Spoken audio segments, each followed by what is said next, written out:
let's pretend I didn't just put the camera right there, but I just woke up, okay? Today I'm just gonna share the perspective of someone that lives in the United States as an immigrant. Life is now so bright.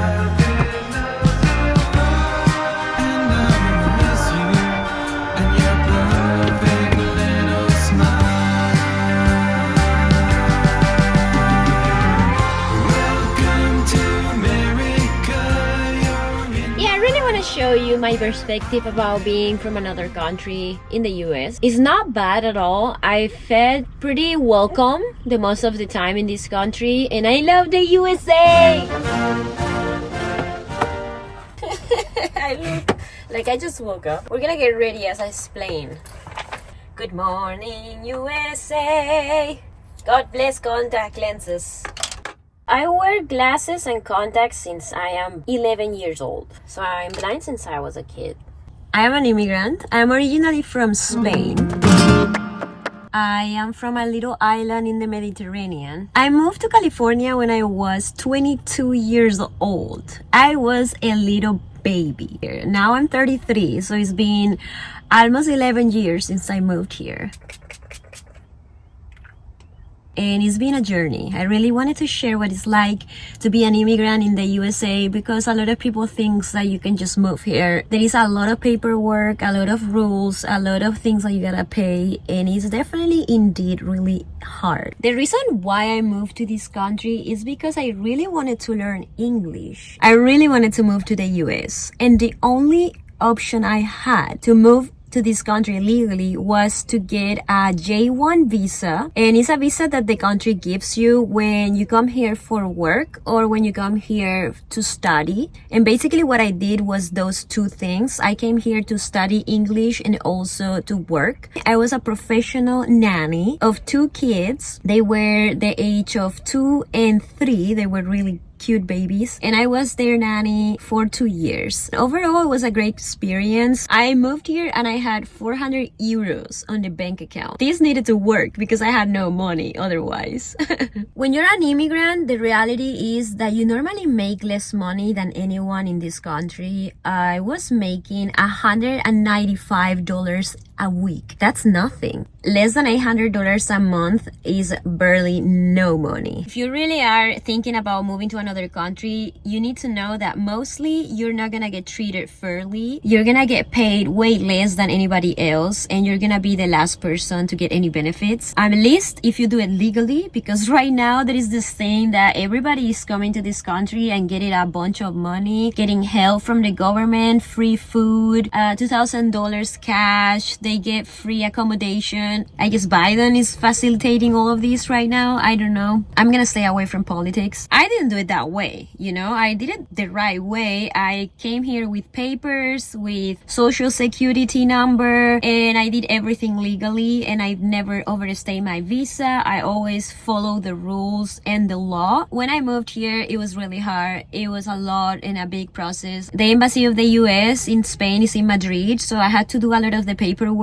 in Madrid. So I had to fly from my island to Madrid just to get like my visa and show a lot of my information, my background check. They check that you don't have any felonies. It was a little stressful, you know, and I was just learning English after work. I was working 8 hours every day and then going to class like for 3-4 hours, and then, you know, the next day the same thing.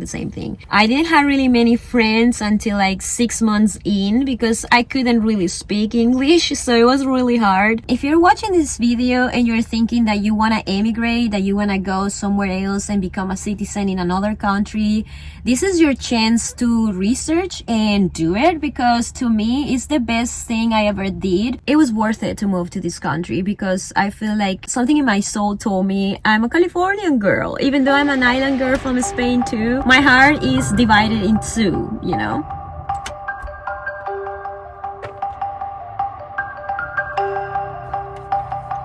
One thing about me is that I love to stay active and practicing sports, but since I moved to the US, I haven't enrolled in any classes like martial arts because I feel they are overpriced.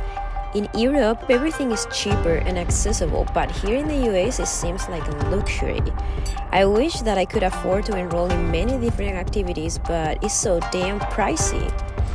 So I stick to free things that I can do on my own, like using my nunchucks, skateboarding, and that kind of stuff.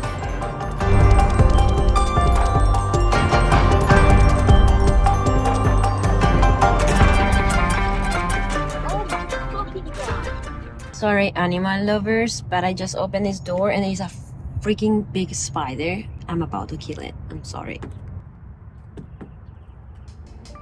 I used to feel weird about training on the street, but at this point, after 10 years living on the road, I can exercise anywhere and I can care less. I normally eat boiled eggs and exercise a little in the morning just to get the blood flowing and get some protein.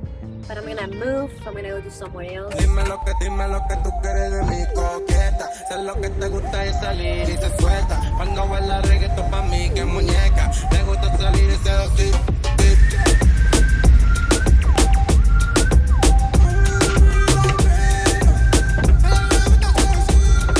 Driving in the US is definitely different than driving in Spain. You guys don't have any single runabouts. It's really rare to find runabouts, and you certainly have different kind of rules for the driving situation. Like for example, here in California, you can turn right on a red light if you stop, as long as it doesn't say not turn right. That was very confusing to me because I was always stopping in every red light no matter what, because you know it is red light. The first year when I moved here, I was using something that is called the international driver license, and basically what it is an international driver license that you can get in your own country before you come here or any other country that you want to drive in, and you just have to pay a little bit of money. In my case was I think like 25 bucks. You can use that only for a year. Then when you want to permanently live in another country, like it was in my case, I really needed to pass the driver license test, and it wasn't easy. I had to study a lot in English and pass the test in English, and it was a little tricky. Then you have to do the driving test, and I also passed the driving test at the first try because I already knew how to drive, you know, for many years. Another thing too that is very different is when you move here from Europe, you are used to drive and think about kilometers per hour. Then you come to the US and everything is miles per hour. So for a little while I thought I was driving really slow because I was thinking I was going 60 kilometers an hour when in reality I was just going 60 miles an hour. It's pretty funny, but I was really naive, you know.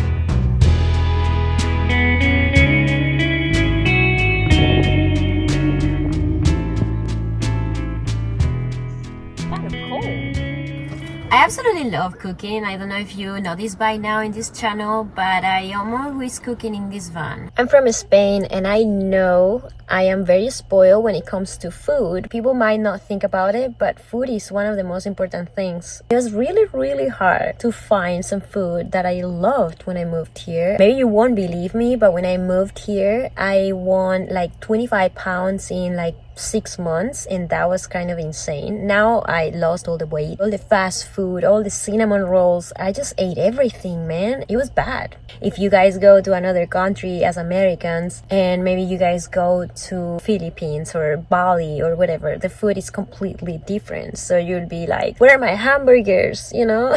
Every time I go back to Spain, I get spoiled again. I eat all the food I love, and then I come back like depressed for like a while because I want food. There's no boquerones here. No boquerones. Leave a comment if you know what boquerones are. When I went to the grocery store for the first time, I couldn't understand why there was 2 sections of food, organic and other food. In Europe, everything is organic and non-GMO. I was really confused every time I was gonna go get groceries because I was like, well, so if this is organic, what is the rest of the food? I just wonder why there is a lot of diseases and a lot of illnesses in this country, like obesity, like diabetes, and a lot of crazy things like that are happening in this country. And it's mostly because the kind of quality of the food is one of the things that I struggled the most about living in the US because it's really, really hard to find clean food, organic and not overpriced. I made this video because I really believe that it's super important to know the perspective of an immigrant because you never know what it's like until you become one. You will have to start your life from scratch again, no matter how good you were in your country. Here, you have to start from zero. I only had 2 occasions in all these 11 years that I live here that I got 2 problems with 2 different people telling me to go back to my country and stuff like that. And they were jerks, so it doesn't really matter to me. You have to make new friends, probably get a job that you never did before. At the beginning, not make too much money. You have to adapt even your sense of humor because maybe the things that were funny in your country are not funny here. That happened to me. I didn't know how to be funny when I moved here, so it was kind of weird because, you think that you're funny everywhere, but then the jokes that I was making in my country, I made them here and everybody was like, that's not funny. Still got it. Sometimes if you have a higher education in your country, when you move, like it happened to me here, it's like I had nothing. So it doesn't really matter what you have in your country as your education, because here you will have to study from scratch everything again. It's something to consider. You're gonna constantly be out of your comfort zone, learning how to be yourself in another culture. And that's really hard because you need to just get used to what it's like to live in this country. If you have any questions, make sure to leave a comment. I'll try to reply to everybody. I would definitely encourage you to do your research and go after your dreams because you never know what's gonna happen. You gotta try it, and I'm definitely here to tell you to try it. Maybe you hate it, maybe you don't, but you wouldn't ever know until you try it. So see you in the next one. Welcome to